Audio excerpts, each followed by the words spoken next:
el santo cura de Ars.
Si observamos un mapa mundi con precisión, localizaremos a tan solo 40 kilómetros al norte de Lyon, Francia, en medio de una solitaria llanura, un pueblecito llamado Ars.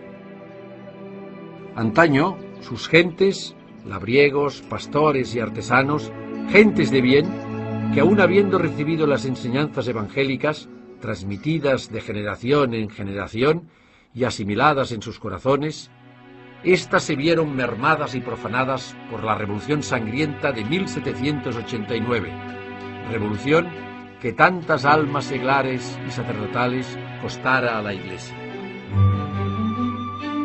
Con apenas 230 habitantes, esta aldea no hubiese salido nunca del país del olvido sin la entrega total a Dios de un hombre, de un santo, Juan Bautista María Vianney, universalmente conocido como el santo cura de Ars, que convirtió este pueblo perdido en las tinieblas en un lugar donde sus gentes se enamoraron de Dios, porque la luz que irradió fue tan grande que su alrededor germinó amor y humildad, mansedumbre y virtud, santidad.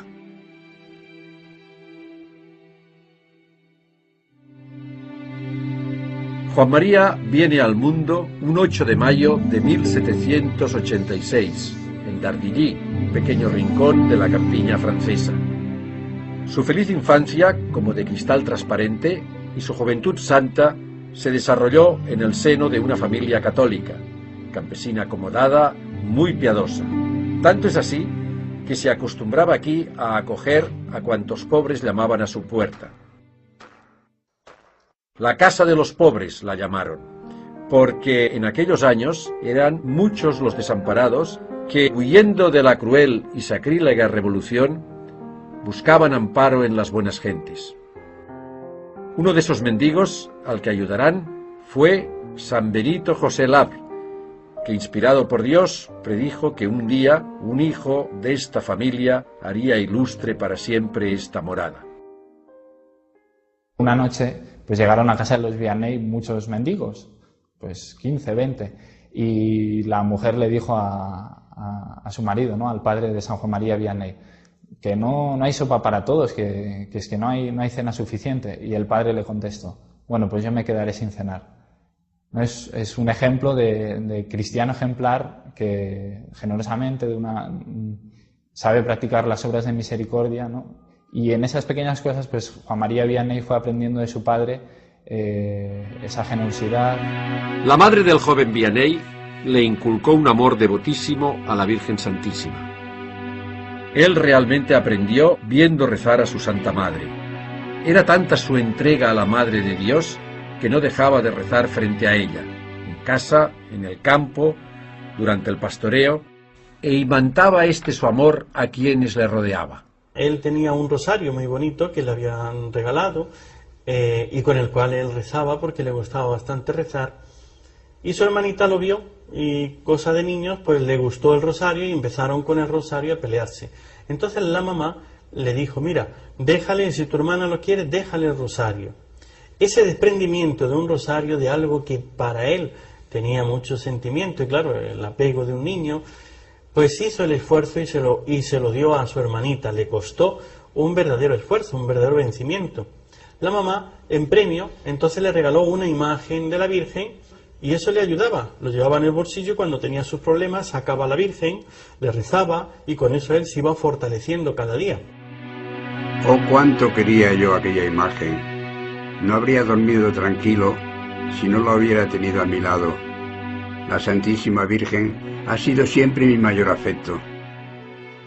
Cuando salía a trabajar en el campo, pues le pesaba que su hermano mayor avanzara más que él, labrando, ¿no?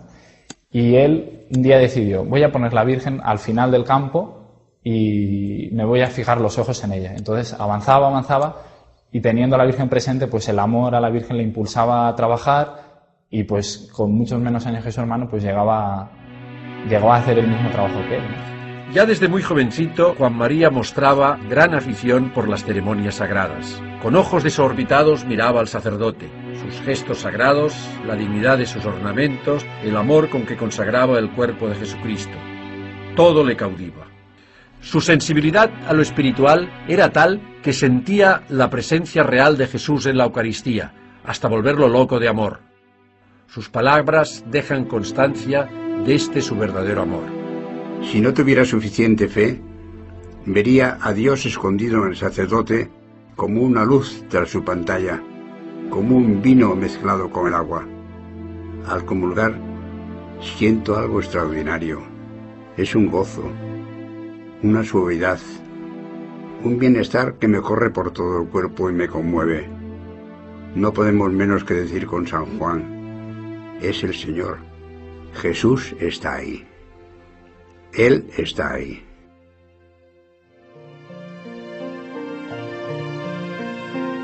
Su cuerpo crecía, se robustecía, su inteligencia se desarrollaba y en su alma anidaba un deseo cada vez más gigante, salvar almas y para ello ser sacerdote. 2 años tuvo que esperar Juan María la decisión paterna, porque su padre no veía al principio tal posibilidad, por el coste del seminario, por la falta de mano y ayuda en las labores agrícolas de la casa. Pero Dios tiene sus planes. Ya tiene 19 años, y por lo que veo está tan firme en su propósito de ser sacerdote que nosotros no debemos contrariarle lo más mínimo. Sí, tienes razón. Vamos a apoyarlo. Es Dios quien lo llama. San Juan María Vianney realmente su vocación es una llamada sobrenatural y una lucha contra toda clase de dificultades. Primero, la guerra.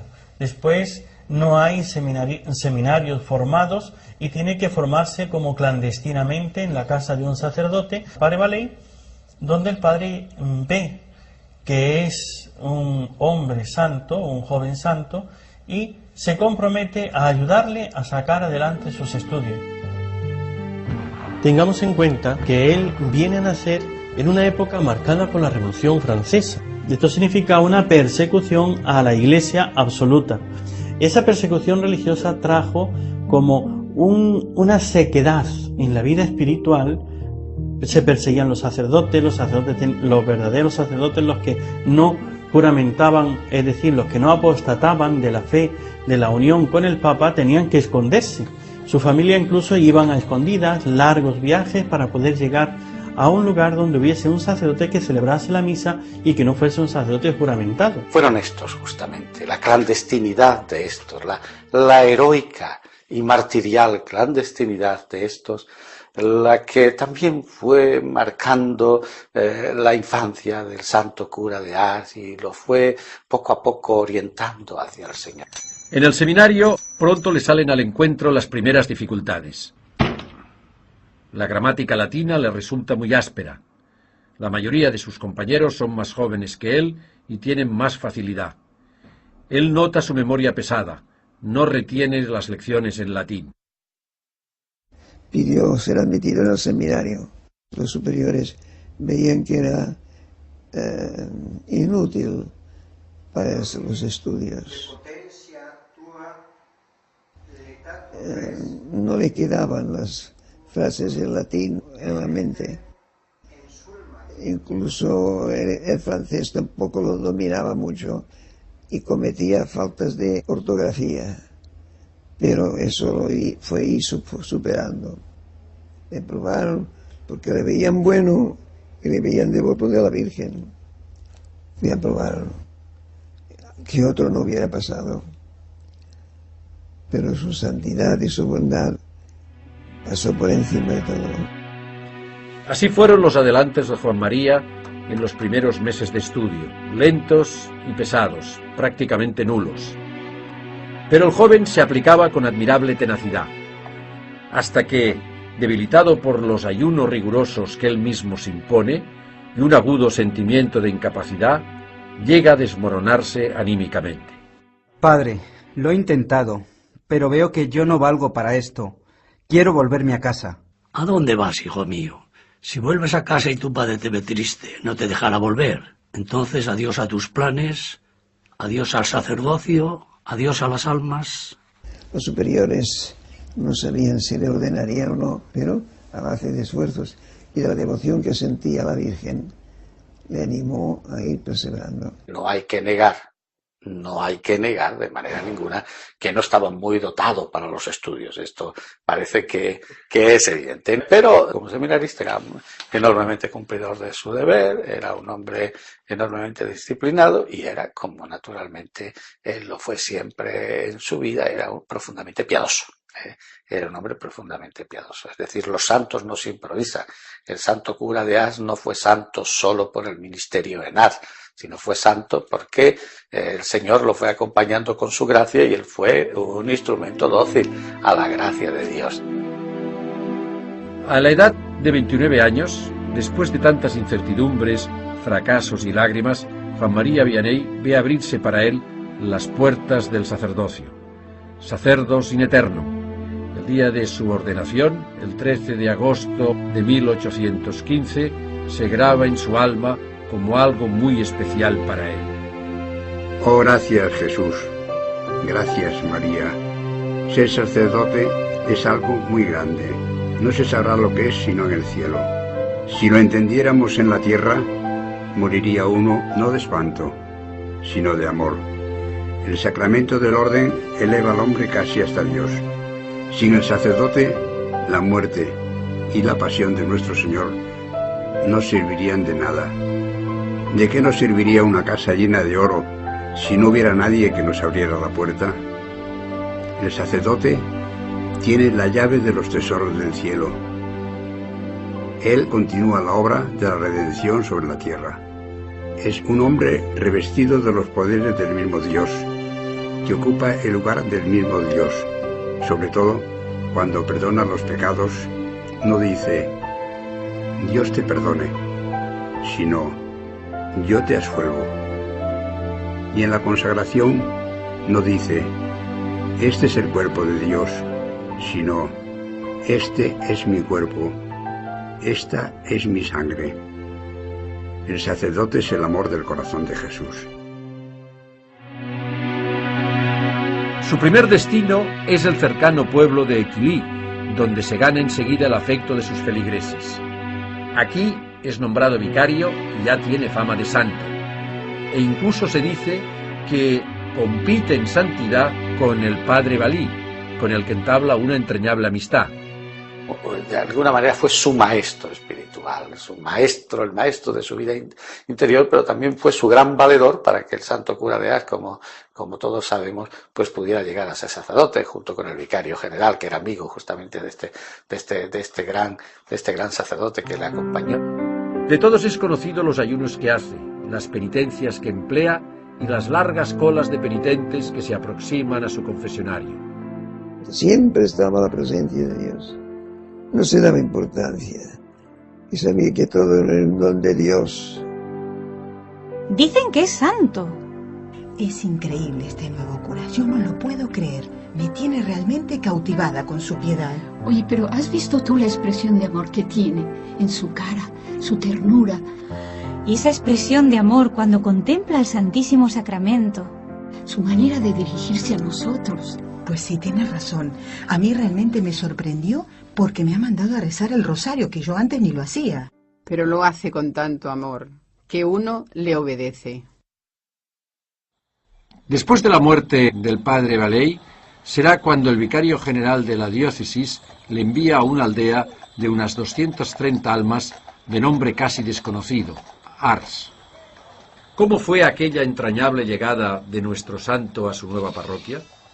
Era tan espesa la niebla que el novel sacerdote se extravía, pero providencialmente se encuentra con un jovencito, un pastor de ovejas. Ambos tienen algo en común. Chico, escucha. Me he perdido con esta niebla. ¿Tienes la caridad de indicarme por dónde se va a Ars? ¿Sabes, pequeño amigo? Tú me has mostrado el camino de Ars, pero yo te mostraré el camino del cielo. Aquí en Ars le preocupa la triste situación espiritual en la que se encuentran sus nuevos feligreses. Este pueblo no está precisamente entre los más piadosos, más bien todo lo contrario. Reinan los principios de la Revolución Francesa. La fe está casi extinguida. Hay gran indolencia en la gente y mucha ignorancia religiosa. Muchos dejan de asistir a la Santa Misa los días de precepto. Trabajan sin necesidad los domingos y no abandonan el execrable vicio de blasfemar. Los padres dilapidan su dinero en las tabernas. Los jóvenes, con su alocada afición al baile, cometen graves desórdenes y pecados. Escuchad todos. La taberna es la tienda del demonio, la escuela donde el infierno predica y enseña su doctrina, el lugar donde la fortuna se arruina, la salud se pierde y donde se cometen los asesinatos. ¿Sabéis lo que hacen los taberneros? Roban el pan de las pobres mujeres y de sus hijos, dando el vino a sus maridos que gastan allí el domingo el jornal de la semana. Por una blasfemia, por un mal pensamiento, por una botella de vino, por 2 minutos de placer, perder a Dios, tu alma, el cielo, para siempre. Estos sermones impactantes, extremadamente duros, llegaban rápido a su lugar de destino, al corazón de los feligreses.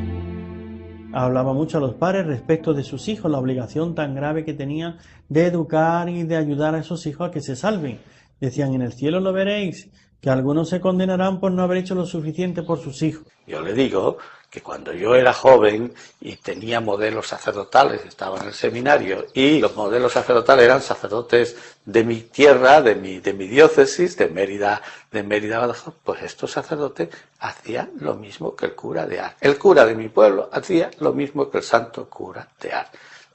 Combatía el baile, porque veía, es decir, no el baile, sino todo aquello, es decir, ellos no tenían nada contra la fiesta, ni contra la alegría del pueblo cristiano, sino todo aquello que era ocasión y motivo de ofensa a Dios. Si uno quiere dominar las pasiones, ha de ser así, hay que mortificarse. En la vista, en el oído, en todo, y en las amistades. Dejad una parroquia 20 años sin sacerdote y adorarán a las bestias. El nuevo párroco de Ars se enfrenta con todas aquellas circunstancias que a un sacerdote le pueden desmoralizar. Pero cuenta con la presencia de Dios en su alma. Trabaja día a día, gota a gota. Se desvive por las almas que tiene que salvar. Ruega a Dios, pide a Dios, aflige su cuerpo con penitencias y pasa largas horas de la noche en oración. Dios mío, concededme la conversión de mi parroquia. Consiento en sufrir cuanto queráis durante toda mi vida los dolores más vivos con tal de que se conviertan. Los feligreses son testigos de su vida.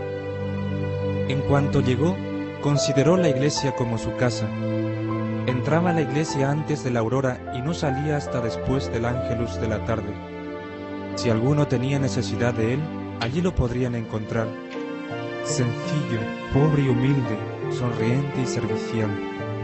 ¿Qué idea más equivocada se tiene de los santos? Los santos son alegres, esa alegría que viene de Dios, aún en los mayores sufrimientos. Son gentes que no viven ellos, vive Dios con ellos, o Jesucristo, y sufren Su gran sufrimiento pues era encontrarse pues a un pueblo pues que estaba separado de la vida cristiana. Por eso se dedicó total y plenamente en los primeros tiempos de su vida pues en ir formando a cada cristiano, porque era un sacerdote ejemplar en ese sentido. Su ministerio era para la persona, para cada una de las personas, era un ministerio personalizado. Por eso lo centra en el sacramento de la penitencia, porque es la búsqueda del otro para el amor de Dios, la búsqueda de la oveja perdida. El cura de Ars fue un hombre de confesionario. Eran ingentes cantidades de penitentes quienes se acercaban a recibir de él, cuando podían, dirección espiritual, aunque fueran breves palabras. Primero de 1 en 1, luego de 10 en 10, hasta convertirse en verdaderas riadas humanas. Este siervo amado de Dios se crucificó allí libremente. Fue un mártir de la confesión. Hubiera podido huir de los pecadores, retirarse al claustro o al desierto, a la trapa, como solía decir, pero por amor a las almas se quedó en su puesto.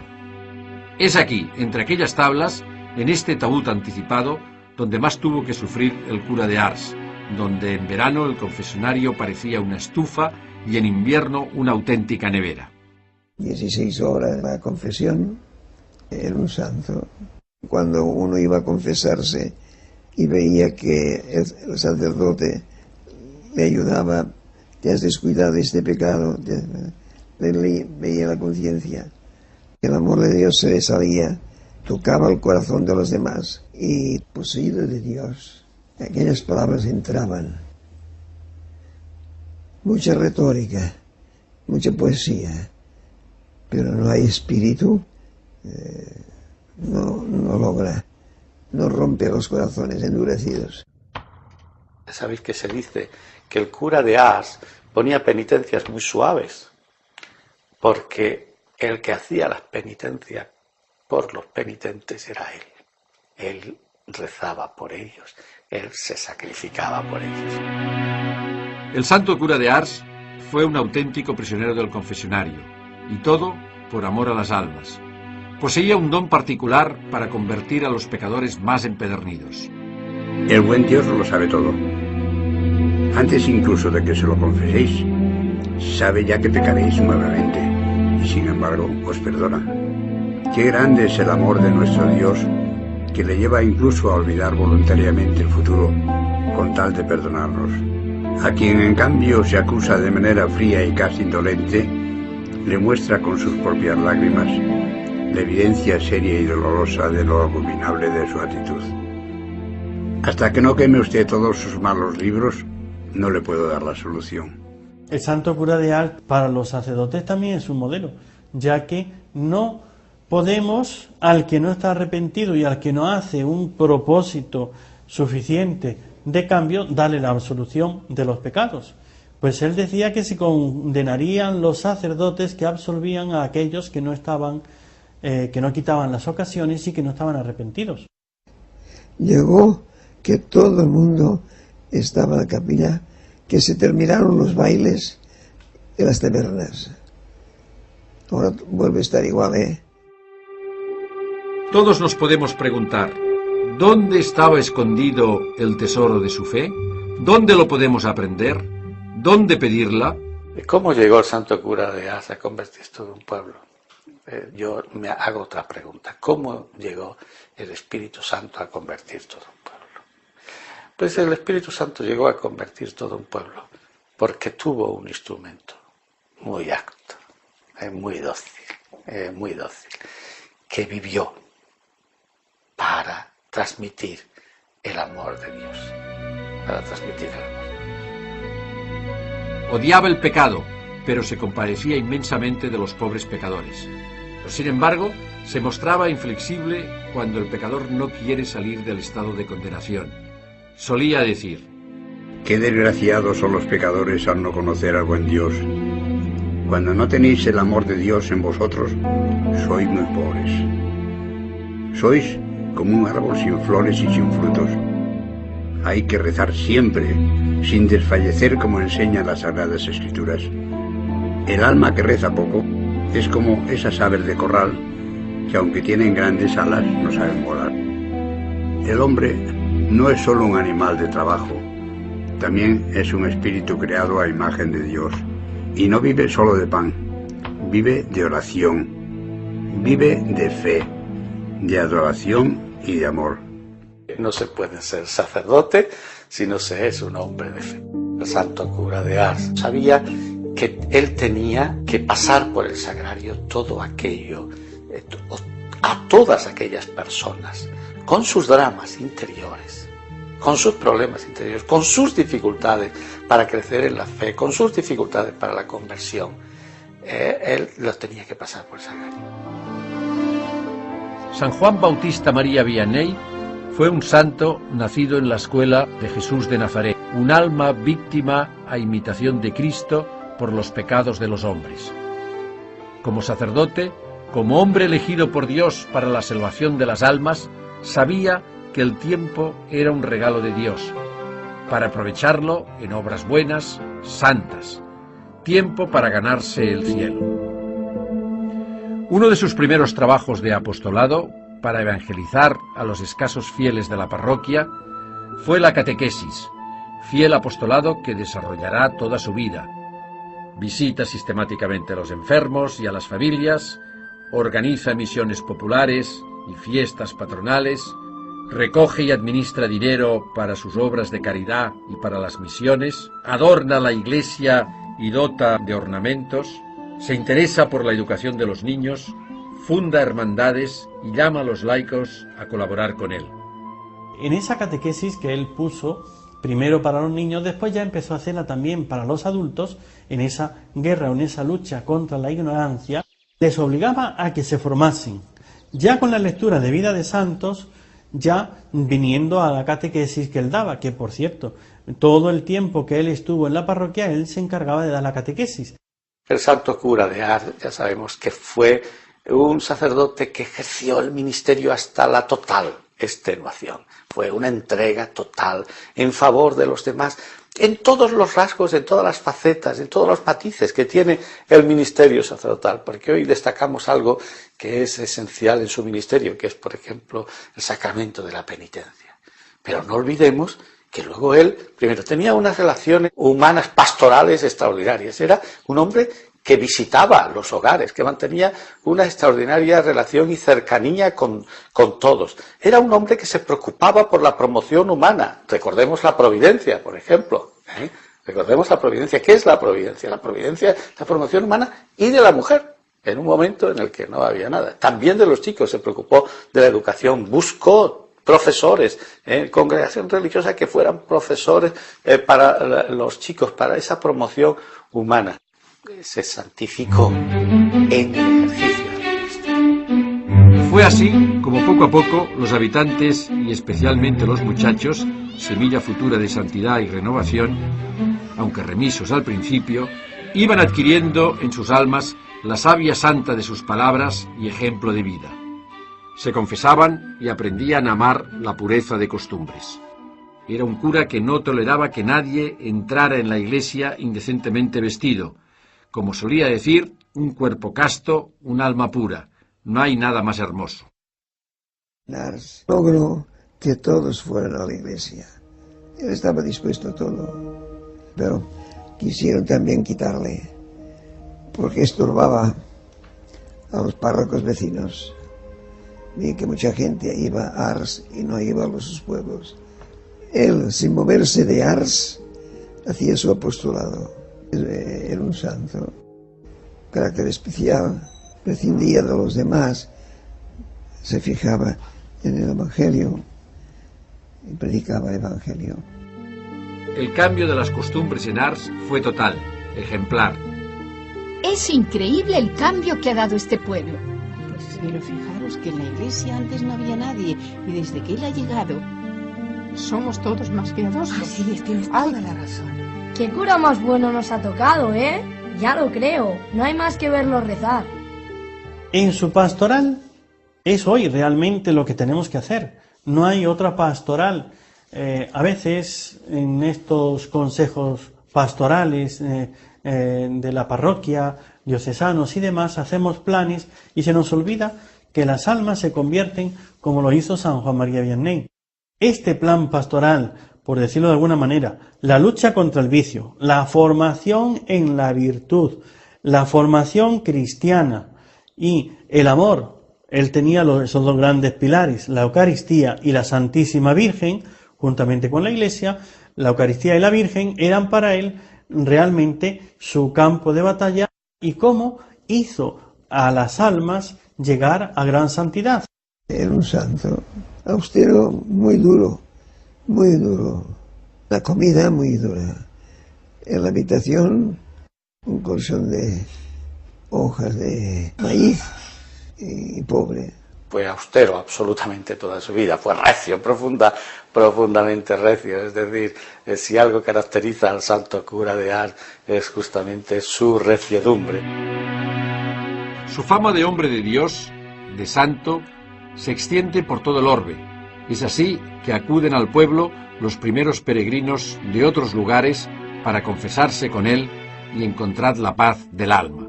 ¿Le veis? Cumple la promesa que hizo en su ordenación sacerdotal, punto por punto. Medita el breviario con mucho amor, reza el Santo Rosario todos los días, celebra la Santa Misa como elevado hacia Dios, y no solo lee la vida de los santos, sino que trata de imitarlos. ¡Qué buen sacerdote! Es ejemplar. Venía gente de todo el mundo.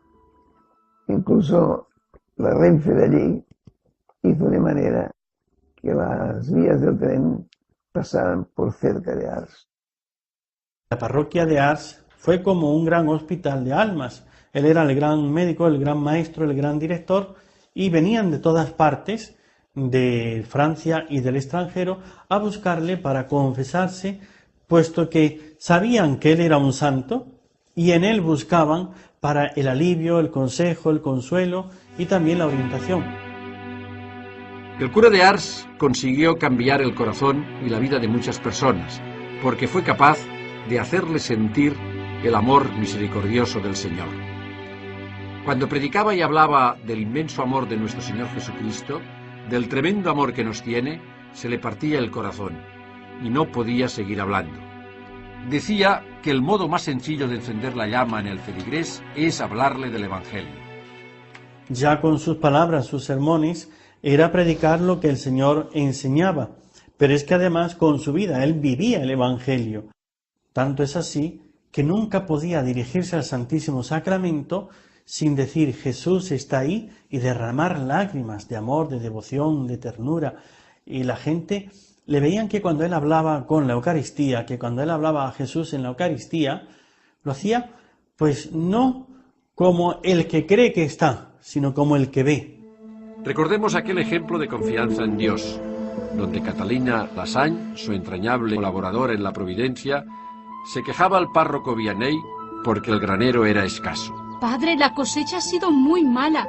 El granero está casi vacío. ¿Qué daremos de comer a nuestros pobres? Tenga fe, Catalina.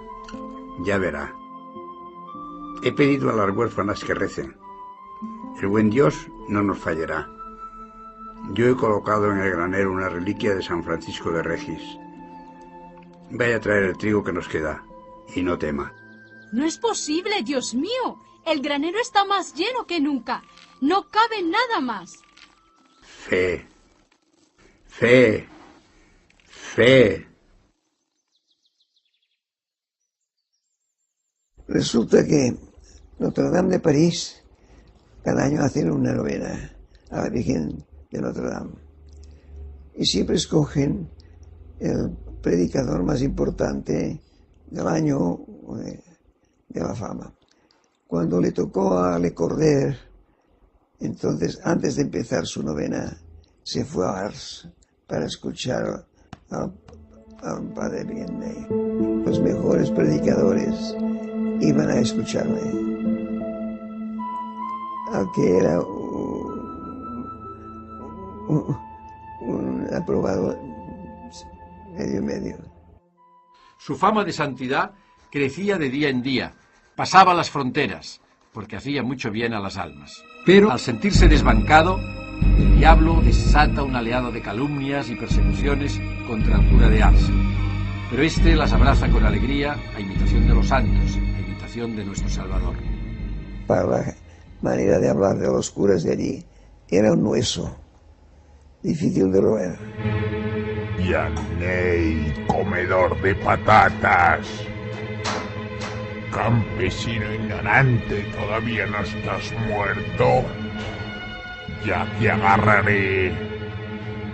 Ah, sapo negro, cuánto me haces sufrir. Los otros sapos no me hacen sufrir tanto. ¿Por qué te levantas tan de mañana? Comes tan poco y predicas con tanta sencillez. Predica pomposamente como en las grandes ciudades, y así no te tomarán por ignorante. Qué voz tan fea tiene el bellaco. Está rabioso. Eso es señal de que mañana va a haber alguna conversión importante. Caerá algún pez gordo. San Juan María Vianney, en todo su apostolado, en esos años donde él empezó a confesar y la gente empezaba a acudir de fuera, el demonio le atacó fuertemente. En una ocasión, por ejemplo, él estaba confesando y avisaron que estaba ardiendo su casa. Fueron allá, fueron a apagar y vieron que la cama era lo único que se había quemado, todo lo demás no se había quemado, y él riéndose dijo que el pajarito estaba fuera de la jaula, ¿no? Le llamaba el bellaco y lo hacía así con un desprecio. ¡Ay, el bellaco!, ¿no? Tenía fe, vamos, él veía al demonio. El demonio le pegaba fuertes palizas. A veces la cama se la retorcía, estaba acostado y empezaba a romper cosas, escuchaba unos ruidos como que se le caía todo encima. Lo hacía para asustarle. Y él vencía al demonio, salvando almas, robándole, diríamos, los que ya tenía esclavizados bajo el pecado, porque no hay nadie que haya hecho más bien a los hombres que aquel que ha quitado más pecados. Va liberando a las almas del poder tiránico, satánico del demonio. 38 años sufrió el santo cura las vejaciones del demonio. Era atormentado por el día por los hombres y por la noche por el demonio. El demonio, decía, es muy astuto, pero también es muy estúpido. Si monta en cólera, buena señal. Santa Gemma Galgani, que escribía sus notas, el demonio le cogió el borrador y se lo llevó. Luego se lo devolvió y están en las notas, están las yemas del demonio. Y eso sirvió como encuadernación del libro. Lo central en la vida del santo cura de Ars como sacerdote, como hombre de Dios entregado a su santo servicio, es la Santa Misa. La misa es lo más grande para él. Durante sus 40 años en Ars, antes de celebrar el santo sacrificio del altar, se preparaba con casi una hora de oración. Es tan grande lo que va a realizar. Está convencido de que todo el fervor en la vida de un sacerdote depende de la misa. Siempre que celebra, ofrece también la propia vida como sacrificio. Todas las buenas obras juntas no son comparables al sacrificio de la misa, porque son obras de hombres, mientras la Santa Misa es obra de Dios. La causa de la relajación del sacerdote es que descuida la misa. Qué pena el sacerdote que celebra como si estuviera haciendo algo común y corriente. ¿Cómo aprovecha un sacerdote ofrecerse a Dios en sacrificio todas las mañanas? Qué dolor más amargo pensar que hay hombres que mueren sin amar a Dios.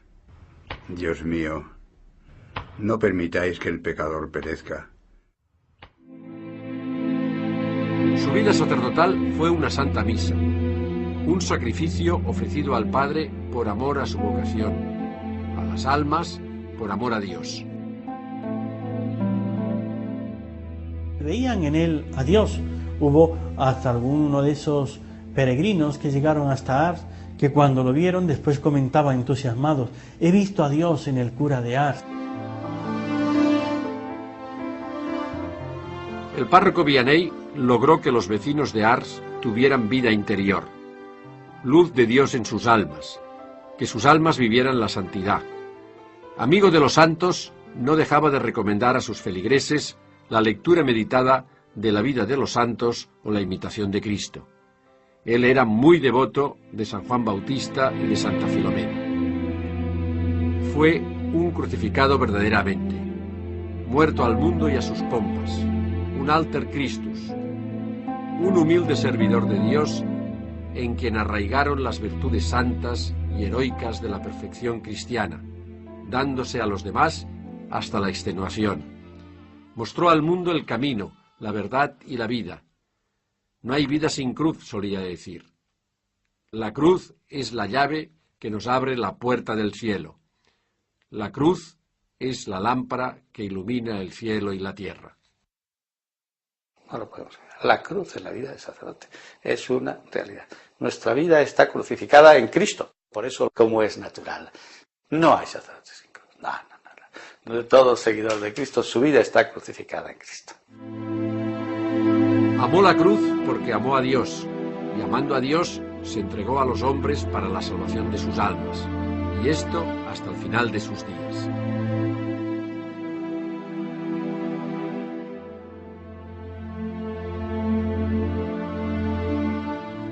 Qué bueno es Dios. Cuando ya no puedo ir a verlo, viene Él. Qué agradable es morir cuando se ha vivido sobre la cruz.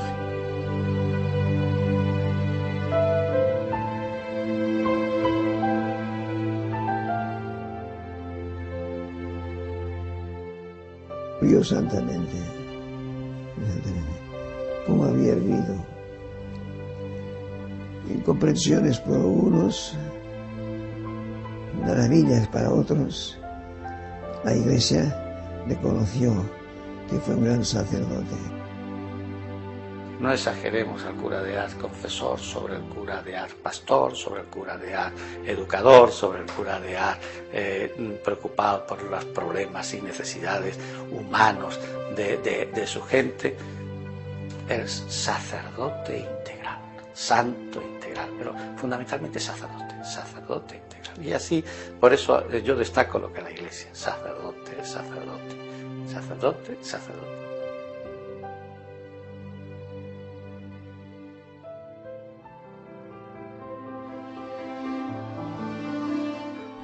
Esta es la vida de un santo, la vida de un hombre que amaba a Dios hasta dar la vida por sus ovejas. Todo un pueblo supo rendir homenaje a quien tanto dio por ellos, por sus almas, por sus vidas, y que, agradecidos, disfrutarán hoy en su presencia de la faz del Dios bueno. Beatificado en 1905 y canonizado en 1945. El 19 de junio de 2009, Su Santidad Benedicto XVI, en el inicio del año sacerdotal, en el 150 aniversario de la entrada en el cielo de Juan María Vianney, lo nombró patrono, modelo y protector de todos los sacerdotes del orden. En una solemne ceremonia, ante su reliquia más preciada, el corazón, el Papa propuso a este humilde cura de aldea como arquetipo y modelo acabado de todo sacerdote. San Giovanni Maria Vianney, hai voluto donare alla Chiesa una toccante immagine della tua carità pastorale. Fa che in sua compagnia e sorretti dal suo esempio viviamo in pienezza quest'anno sacerdotale. Fa che sostando come Lui davanti all'Eucaristia possiamo imparare quanto sia semplice e quotidiana tenero la tua parola che ci ammaestra, tenero l'amore con cui accoglie i peccatori pentiti, consolante l'abbandono confidente alla tua Madre Immacolata. Signore Gesù. Su escultura, arrodillado y así, rogando, lo dice todo. Los jóvenes de hoy tendrían un poco que mirar al joven Juan María Vianney, también preguntarse, Señor, ¿qué quieres de mí? Él, más allá del tiempo y el espacio, es espejo en el que deben mirarse todos los sacerdotes y aspirantes al sacerdocio de este milenio. San Juan Bautista María Vianney, ruega por nosotros. Oh Señor, en estos tiempos convulsos, danos muchos y santos sacerdotes.